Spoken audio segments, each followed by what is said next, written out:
Hi friends, welcome back. ഇന്നത്തെ എൻ്റെ recipe നല്ല ടേസ്റ്റോടും ക്രിസ്പിയോടും കൂടിയിട്ടുള്ള ഫിഷ് ഫ്രൈൻ്റെ റെസിപ്പിയാണ്.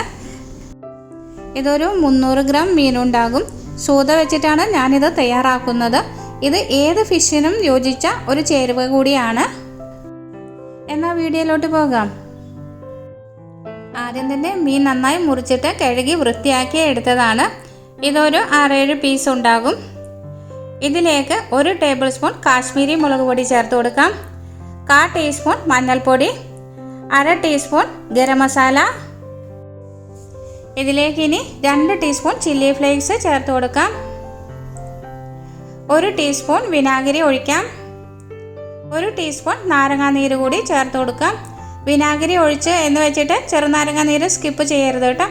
ഇതിലേക്ക് 1 ടീസ്പൂൺ വെളിച്ചെണ്ണ കൂടി ചേർത്ത് കൊടുക്കാം. പാകത്തിനുള്ള ഉപ്പ് ചേർത്ത് നന്നായിട്ട് മിക്സ് ചെയ്തെടുക്കാം. ഇപ്പോൾ ഇത് വളരെ ഡ്രൈ ആയിട്ടാണ് ഉള്ളത്. ഇതിലേക്ക് കുറച്ച് വെള്ളം ചേർത്ത് കൊടുക്കാം, അധികമാകരുത്. ഇനി നന്നായിട്ട് കുഴച്ച് മിക്സ് ചെയ്തെടുക്കാം. കുഴച്ച് വച്ചിരിക്കുന്ന മസാല എല്ലാ മീനിലേക്കും പുരട്ടി കൊടുക്കാം. മീനിൻ്റെ 2 വശവും നന്നായിട്ട് പുരട്ടി കൊടുക്കണം. ഇതിനി അരമണിക്കൂർ റെസ്റ്റ് ചെയ്യാൻ വെക്കാം. അപ്പോഴേക്കും മസാലയൊക്കെ നന്നായിട്ട് മീനിൽ പിടിക്കുന്നതാണ്.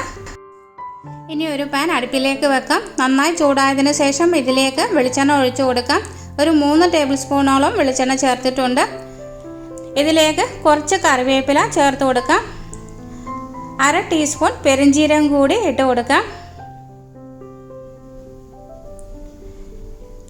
പെരിഞ്ജീരകം ഒന്ന് പൊട്ടി വരട്ടെ.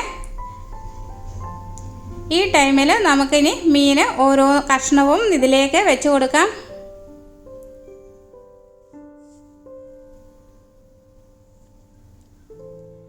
തീ ഒരു മീഡിയം ഫ്ലെയിമിൽ വെച്ച് കൊടുത്താൽ മതി കേട്ടോ. ഹൈ ഫ്ലെയിമിൽ വെച്ച് കൊടുക്കരുത്.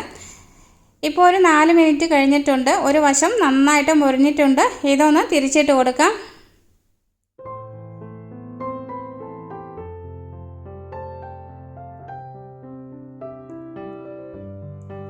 3-4 മിനിറ്റ് കഴിയുമ്പോഴേക്കും 2 വശവും നന്നായിട്ട് റെഡിയായി വന്നിട്ടുണ്ട്. ഇനി ഇതൊരു പാത്രത്തിലേക്ക് മാറ്റി വെക്കാം.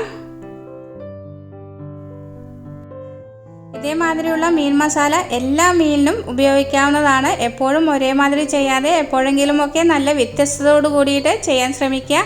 ഈ റെസിപ്പി നിങ്ങൾക്ക് എല്ലാവർക്കും ഇഷ്ടപ്പെട്ടു എന്ന് കരുതുന്നു. ഇഷ്ടപ്പെടുകയാണെങ്കിൽ ലൈക്ക് ചെയ്യാനും നിങ്ങളുടെ ഫ്രണ്ട്സിനും റിലേറ്റീവ്സിനും ഒക്കെ ഷെയർ ചെയ്ത് കൊടുക്കാനും മറക്കരുത് കേട്ടോ. പുതുതായി ഏതെങ്കിലും കൂട്ടുകാർ കാണുന്നുണ്ടെങ്കിൽ ചാനലിനെ സപ്പോർട്ട് ചെയ്ത് സബ് ചെയ്യാനും കൂടി മറക്കരുത്. വലതുവശത്ത് കാണുന്ന ബെല്ലൈക്കൺ ക്ലിക്ക് ചെയ്ത് ഓൾ എന്ന് പ്രസ് ചെയ്താൽ മാത്രമേ ഞാനിടുന്ന അടുത്ത വീഡിയോയുടെ നോട്ടിഫിക്കേഷൻ നിങ്ങൾക്ക് ലഭിക്കുകയുള്ളൂ.